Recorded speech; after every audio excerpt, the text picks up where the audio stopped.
Good morning, everyone. I'm Asa Hutchinson, Governor of Arkansas. Thank you for joining us today. I am chair of the Governors Association Education and Workforce Committee. And as you know, governors all across the country want to give students a strong foundation for success in their states in terms of education. And this is illustrated by the fact that K through 12 education, lowering the cost of college, early childhood education were among the top 10 policy issues most mentioned by gubernatorial candidates in 2018.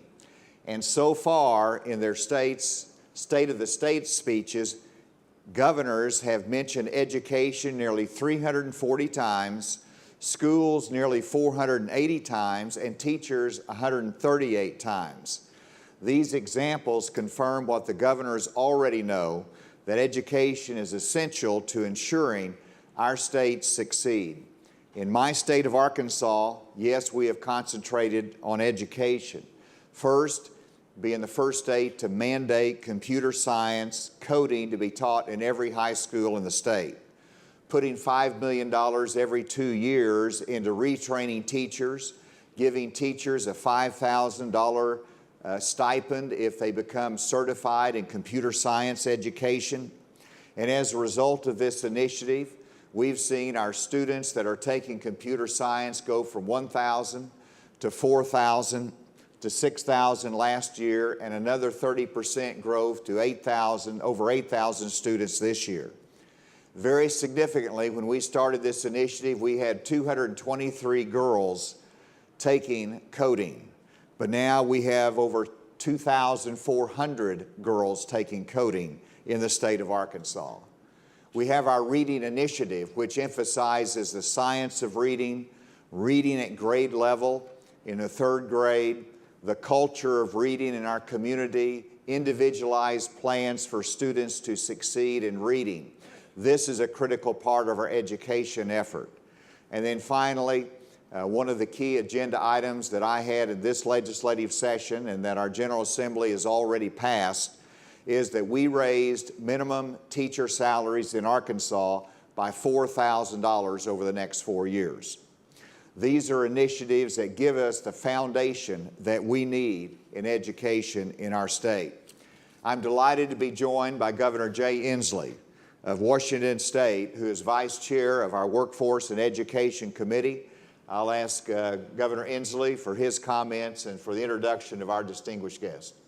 Thanks, Governor. It's been fun working with you on this. It's something that Republicans and Democrats agree on, the primacy of this issue. And this governor has been really providing national leadership. I want to thank you in the computer science effort. It's been fun to work with you on this.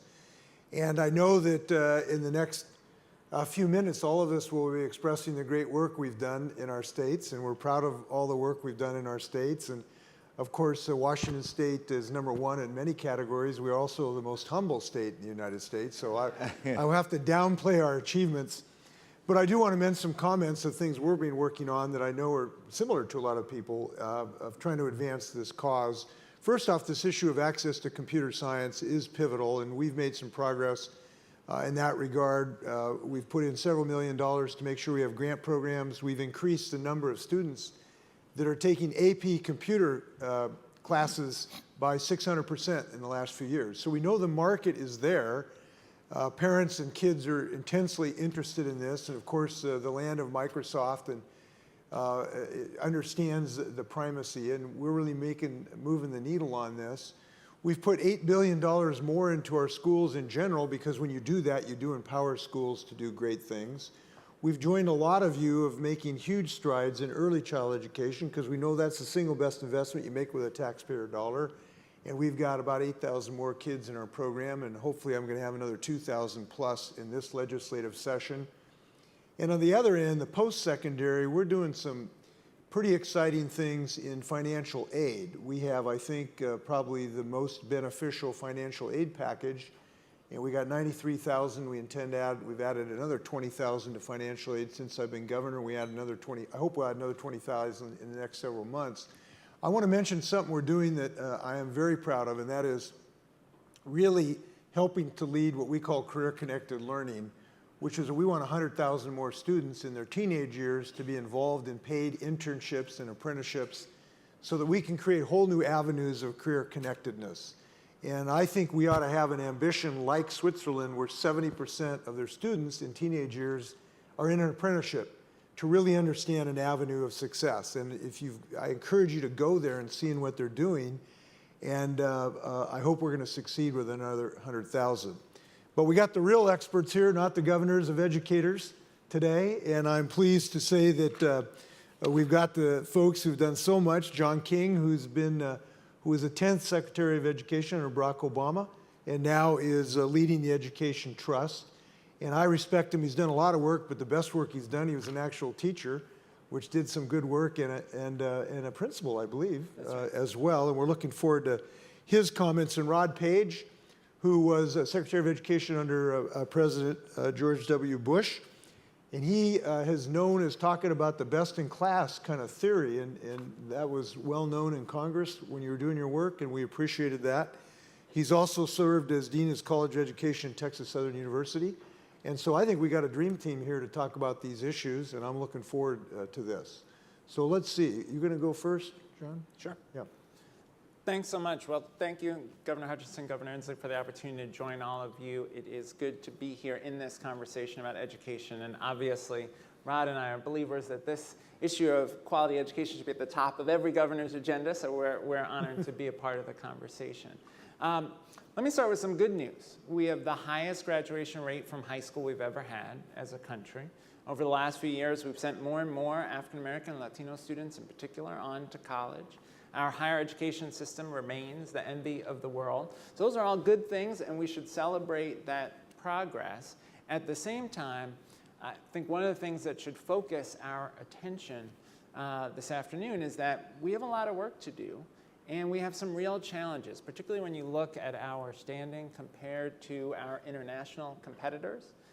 Countries like Singapore and Finland continue to outperform us in significant ways. The United States used to be first in the world in college completion. We've fallen to something like 13th. We continue to have very large achievement gaps for African American students, for Latino students, for English learners, for students with disabilities. And we see that throughout our K through 12 system and in our higher education system. And we continue as a country to give the least to the students who need the most. Low-income students and students of color are less likely to have access to quality early learning, less likely to have access to effective teachers, less likely to have access to resources, less likely to have access to art and music, less likely to have access to advanced coursework like AP and IB. And we see the consequences in our outcomes. So those achievement gaps really are a product of opportunity gaps that I think collectively we need to take more action to address. Now, part of why this conversation is so important is that states are uniquely positioned to tackle this. You all know this. Certainly the vast majority of funding for schools comes at the state and local level. The federal role is quite small at the end of the day. State and local leadership determines the curriculum, the expectations, who's hired, what roles they play in schools. All those decisions are made at the local and state level. So the ability to move an agenda as governors, I think, is hugely powerful and important. And if you look back at the history, and I'm sure Rod will talk about this, and if you look back to the '89 Education Summit, it was governors who set in motion what was really a 25-year period of work to raise standards for teaching and learning in schools. And so I would challenge us today to think about what would it take to make a similar commitment to not just small incremental progress, but huge gains. And I think we can look across states and see some of the promising examples that we should look to. One, we have a number of states where I think there's an opportunity to have what I know Governor Baker would probably call from Massachusetts a grand bargain, where Massachusetts in the early 90s put in a lot of additional money in exchange for higher standards for entering the teaching profession, clearer accountability systems, and the ability of the state to meaningfully intervene in struggling schools. And that grand bargain helped propel Massachusetts outcomes. And now there are a number of states, from Massachusetts to Michigan, who have an opportunity to think about what would it mean to put in even more resources, but to make sure that there are meaningful expectations attached to those additional resources. We know there are a number of states, and Governor Inslee talked about this, and Governor Hutchinson has worked on this as well, that are focused on access to early learning opportunities. We see more and more students getting early learning experiences. The key is, are we doing enough on the quality side? Are we doing enough to make sure that early learning educators are well prepared, well trained? Are we doing enough to make sure that the early learning environment isn't just building academic skills, but socio-emotional skills? But it's very promising that we see so much momentum. We just have a lot more to do. Only about 40% of our low-income 4-year-olds are in quality pre-K settings. We have a lot of work to do to expand access there. We have a number of places that are doing, I think, important work around teacher compensation. Governor Hutchinson mentioned this.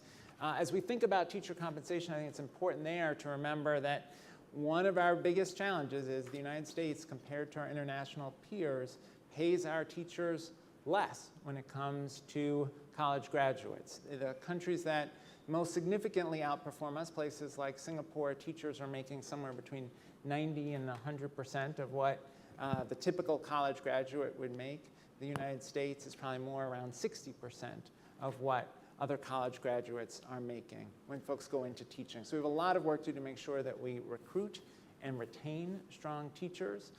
As we do that work on teacher compensation, we also need to have a conversation about the career, what it looks like.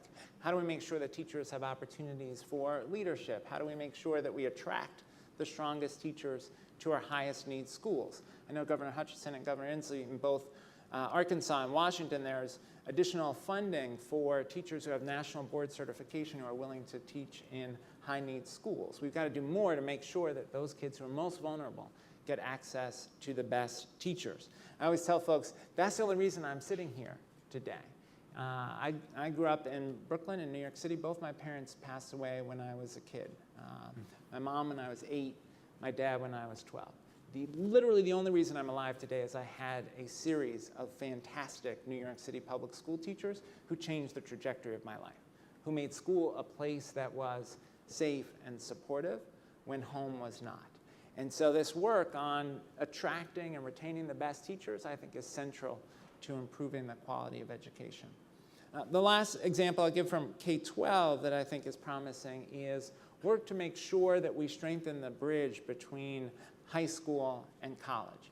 And that means a lot of things. And really it's high school and post-secondary learning, because we know not everyone's going to get a 4-year degree, but everyone's going to need either that 4-year degree or an associate's degree or some meaningful career credential that gives you access to a good paying job.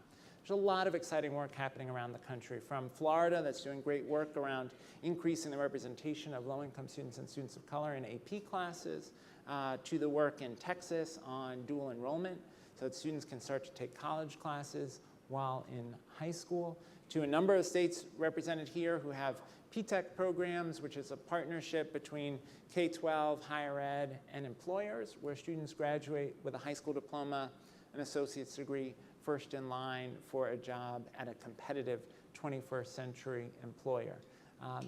But there's more to that transition process than that. For example, I know Governor Edwards in Louisiana. Louisiana has come to be one of the nation's leading states in FAFSA completion, right? Making sure that students complete the federal application for student aid. That's critically important because we know every year students leave billions of dollars on the table that they could have to pay for post-secondary training because they didn't complete that FAFSA.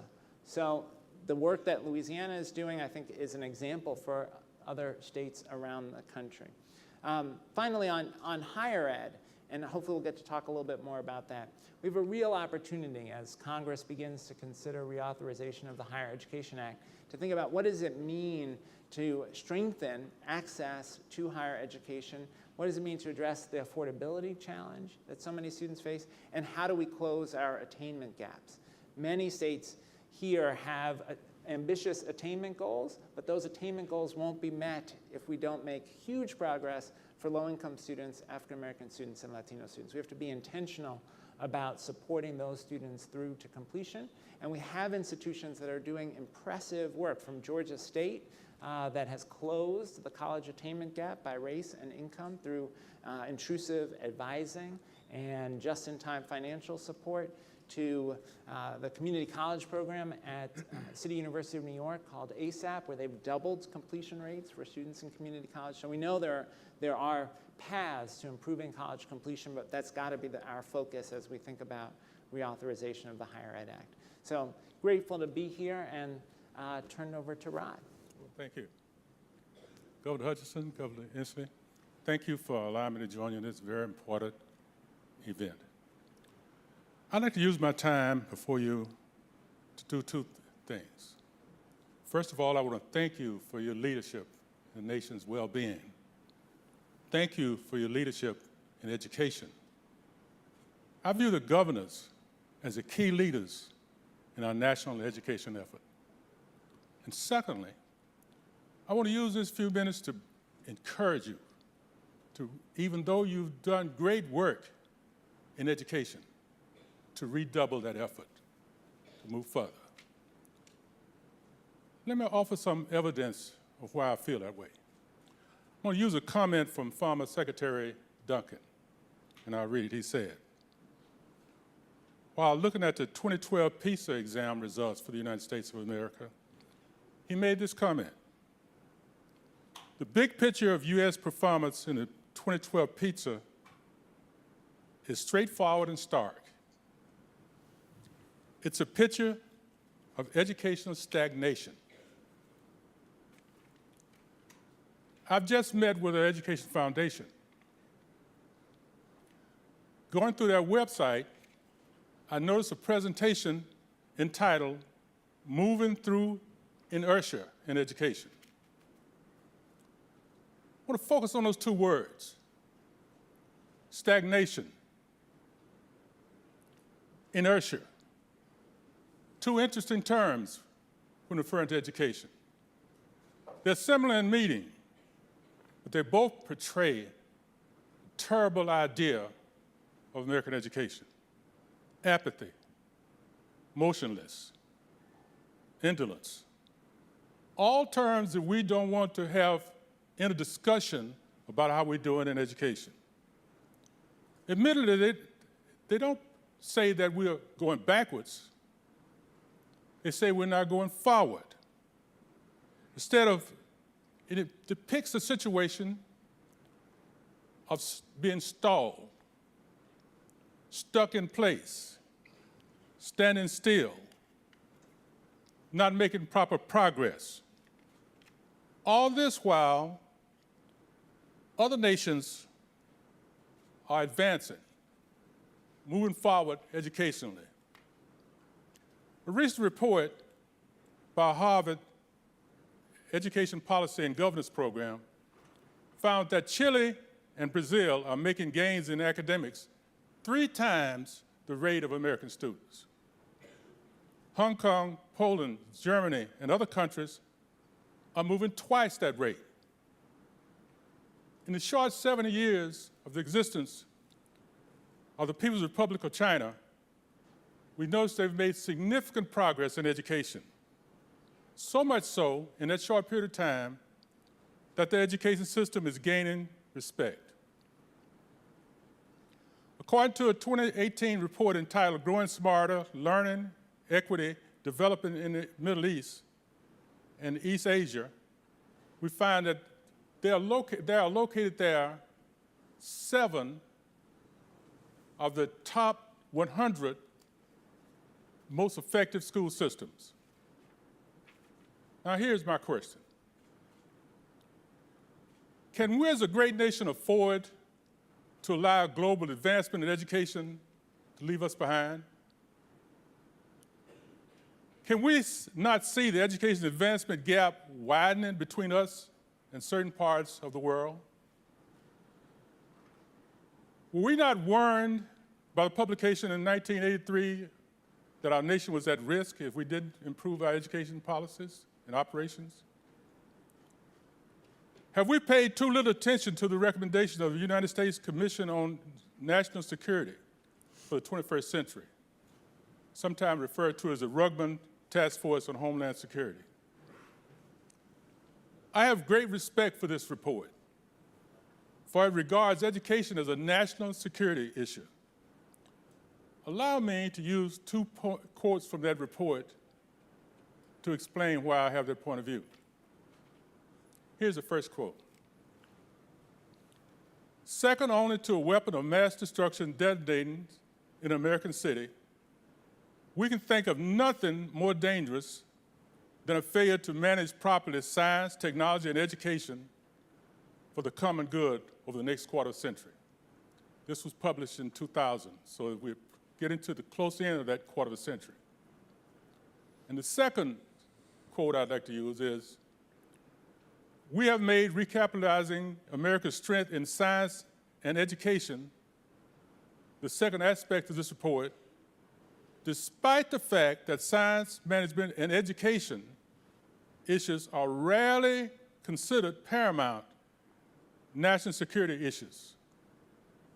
We do so to emphasize their critical growing importance.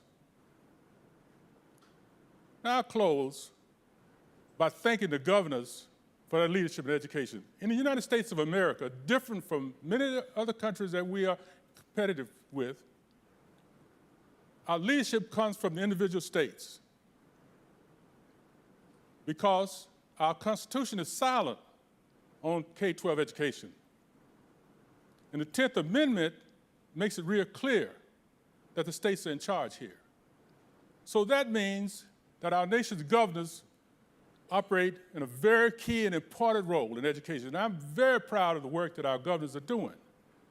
I'm just using this moment to mention and to encourage, even though you're doing spectacular work, to increase that.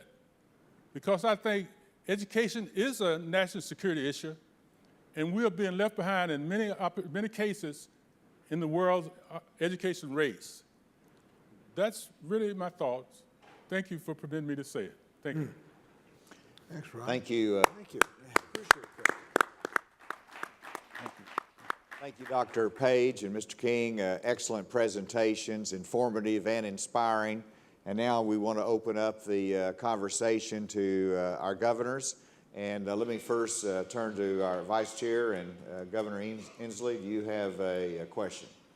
I do, and I want to kick it off with a story. I was walking down to a park with my 5.5-year-old grandson the other day, and the park was on a sign. It's Holly Cove Park, and I wanted to see if he was reading it all. So I said, "What's that say?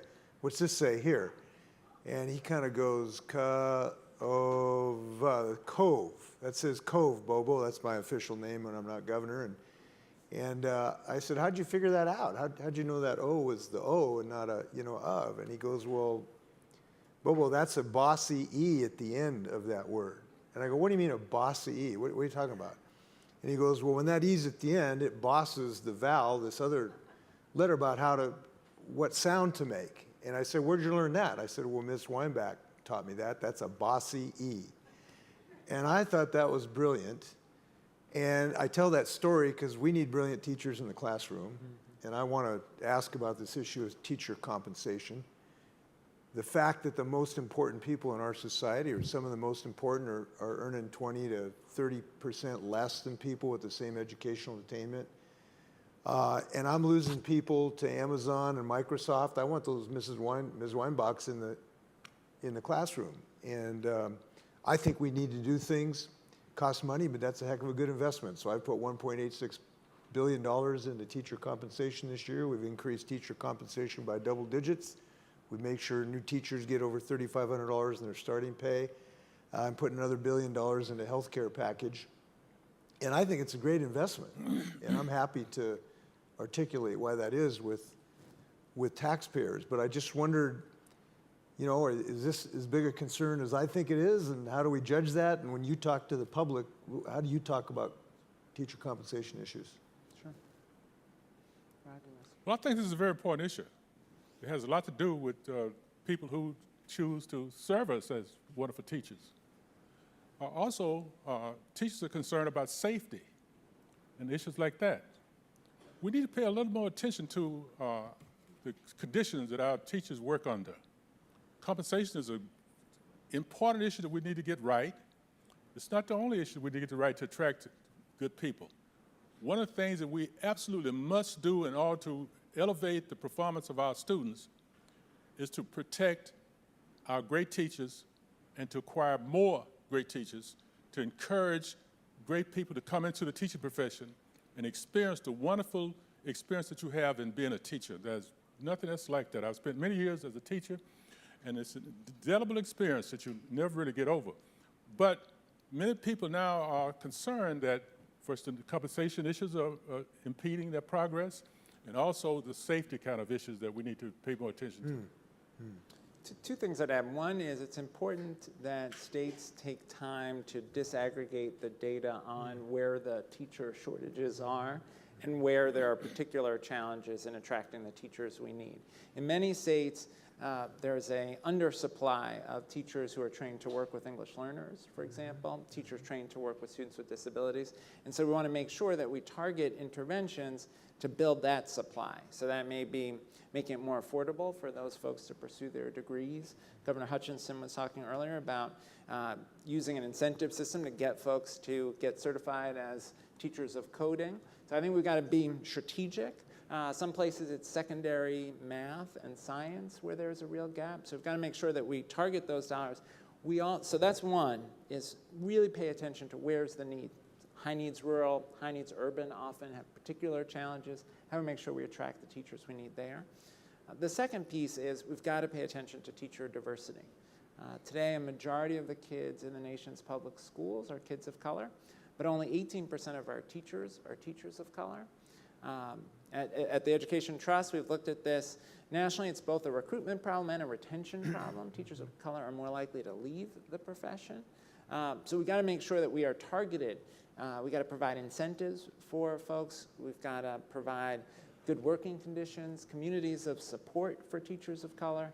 But we've got to be intentional about it. There was a study done in North Carolina, a large data set that showed that having just one African-American teacher in elementary school increased the likelihood that an African-American student would graduate from high school, go on to college, and graduate from college.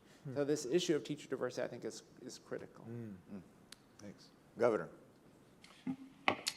Thank you. And as a former teacher and principal and school administrator and state superintendent, I'm really happy that education is a top priority among all the governors. And I also thank Secretary Paige. I was actually deputy state superintendent when you were secretary, and of course, John, when you were Thank you for your service. when you were a secretary and I was state superintendent.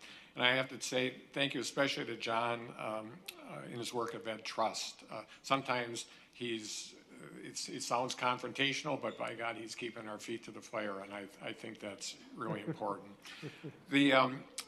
The question I have, I can say all sorts of good things about Wisconsin schools and our reinvesting in our schools, but what interests me as governor is this, and how we connect the dots among all sorts of other issues that really many times are considered outside of education: housing, transportation, economic development, nutrition, criminal justice reform. All those issues are absolutely at the core of closing achievement gaps and making our country great. And so I'm really interested, we've talked a lot about education issues, but how important is it for us as governors to really connect the dots among all those really important issues? And I think that's hugely important, and you see how the obstacles for kids impact their academic success. So if kids are hungry, they're going to do less well in school. Communities that have universal breakfast programs, for example, see a benefit in kids' academic performance and a reduction in behavioral issues because kids have eaten, and so they're better prepared for the day. I think about a study that was done at Johns Hopkins, fascinating study. They went and they looked at students and reading performance, and they found the shocking result that if you can't see the board or read the book, you do worse in school, right? Shocking. And even more shocking, they put an intervention in place. They helped kids get vision screening and glasses, and hold on to your seat. If you can see the board and read the book, you do better in school, right? So that's a healthcare issue, but it is an educational issue. So I think there's a huge opportunity for governors, because you can influence all of these different systems, to think holistically about kids' needs and what interventions need to be put in place. And I'd say that one other point I'd make is that that is a higher ed issue as well. There's a recent study done on community college students that showed a significant percentage, something like a third of community college students are food insecure. Something like 10%, maybe more, of community college students are homeless. Right? Very hard to finish your degree in those contexts. And so we do have to have a much more thoughtful approach to the intersection of these different challenges. Governor Pritzker. Thank you. I'm honored that we have two former secretaries of education here, and I really appreciate your comments. And I guess I want to take advantage of having you both here in the positions that you held, because as governor, I must say that it feels like we're on our own, that the Department of Education isn't always standing right there with you, as we're trying to solve some of the challenges that we have in the education system. And so I'm curious how you would suggest that governors and states in general interact with and get the most out of the Department of Education.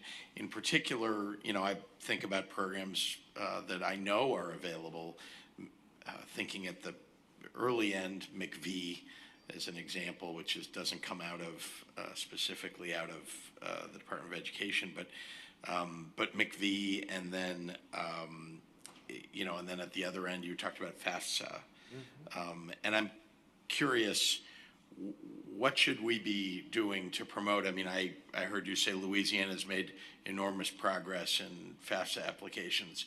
Great, I want to go do that. That's one example. What else? Secretary Paige, you want to start? Well, first place, let's admit that this is a very complex issue. An important relationship between the governors and the U.S. Department of Education is a relationship that determines a lot of how things are really going to end up working well. And that, I think, is something we need to work on.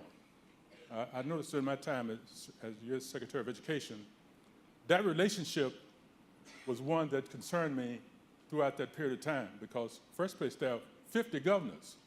There's one Secretary of Education. Got sometimes 50 or many more different ideas coming from that direction. We're coming from this direction. This is a relationship that deserves appropriate study. I think it's time for us as a nation to give some consideration to how this works. How can it be improved? Because there's no question about it. We are in a race for education development. And our nation, as a great nation, cannot lose this race. And that means that we need to give some critical thought to it. Two things I would add. One is, one of the assets that the Federal Education Department has is good data and the ability to share that data and help states identify who's leading and who might be a good example, and also what are some of the challenges. So I think about the civil rights data collection, which has helped inform, I think, a national conversation about chronic absenteeism, kids who miss more than 10% of the school year. Kids who are chronically absent are much more likely to drop out of high school. Many of you have in your state Every Student Succeeds Act plans, a in-state data indicator around chronic absenteeism, but now the challenge at both the federal and state levels, what are we going to do to address it, right? It's important to know that kids are missing school, but what are we going to do to get them into school? How are we going to address some of the obstacles that get in the way? Civil rights data collection shows disparities in access to coursework. So you can see that in many states, low-income students and students of color are more likely to go to schools where you can't even take chemistry or physics or algebra 2. Right? That should be the basis for an intervention. There ought to be a federal role to invest in states through things like Title I, but then there has to be state leadership on those issues. So the data sharing, I think, can be a really powerful place to collaborate and think about how to use the data. The second I would flag is that it probably won't surprise you to know that there are some things that the current education department is doing that I have a different view about. But philosophically, I think the current administration has the view of reducing the federal role in education And I think that increases then the moral responsibility of states to step up to protect the interests of students, whether that's on issues of civil rights or on issues of protecting students from predatory for-profit higher education institutions. This is a moment where states need to step in. And that's not really a partisan point. It's more about where the leadership falls. And at this moment, the leadership is with all of you to an even greater degree than in the past. We have Governor Cooper, and then we have the last question from the Governor of Nevada. Governor Cooper. I'm a Democratic governor with a majority Republican legislature. We have some differences on how we approach public education. One thing we can agree on, that a good teacher in every classroom and a good principal in every school gets you a long way to where you need to be in public education. Our educator pipeline is in desperate need of repair.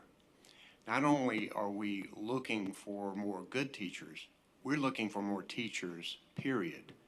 We have a high rate of substitute teachers in many of our particularly rural counties, and we're thousands behind.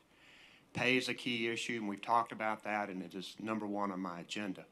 But also we need to lift the respect for the profession and talk positively about it. One way we're approaching this, and I want to make it more robust, and I'd like to get your comments on what you think about it. We've got a program called the Teaching Fellows Scholarships, which says, hey, if you'll agree to give us at least 4 years of teaching in our public schools, we'll pay for 4 years of your college. Now, that is a good deal for the state. And when we started it, I was on one of the first interview panels. I looked and I said, we're getting the top of the class. We're getting the best kids. So you make it prestigious with a prestigious scholarship. And you try to attract private funding, public funding, and you make these scholarships robust. You can target them into particular areas where you need. But just wanted you to comment on that and any other thing that you think we can do to try to lift the level of respect so we can attract the kind of educators that we need for our public school system. There are a lot of different individual issues that we need to work on. Just tons of them, they're all over the place. I think that the place that we need to start is where they all come together. And that is how our school systems are governed. Governance policy, the kind of people we attract to our governance boards, the laws and regulations that they operate under, are places that we can go to begin the solution to these other technical issues that lie underneath. Even if we identify all these issues that lie underneath, and we don't take care of these governance issues up top, the situation is still going to be a big issue. So I would suggest a good, careful analysis of the governance structure that operates school systems, and then category downhill as we go forward with those individual issues. The thing I would add, I love the North Carolina Teaching Fellowship Program. I would grow it significantly with particular attention to teachers who are willing to serve in rural communities, teachers who are willing to do secondary science and mathematics, teachers who are willing to work with English learners or who are bilingual. I also think we have this whole workforce that we could potentially invest much more in who are already working with young people. So paraprofessionals, folks who are working in child care settings, folks who are working in after-school and summer programs. That is a natural pipeline of people to attract into teaching.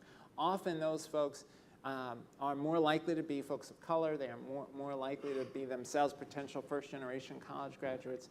And very few places have systematic programs to create pathways for those folks into the higher education training they need in order to enter the teaching profession. But that's a ready-made pool that is there. We're getting this time. One last final question.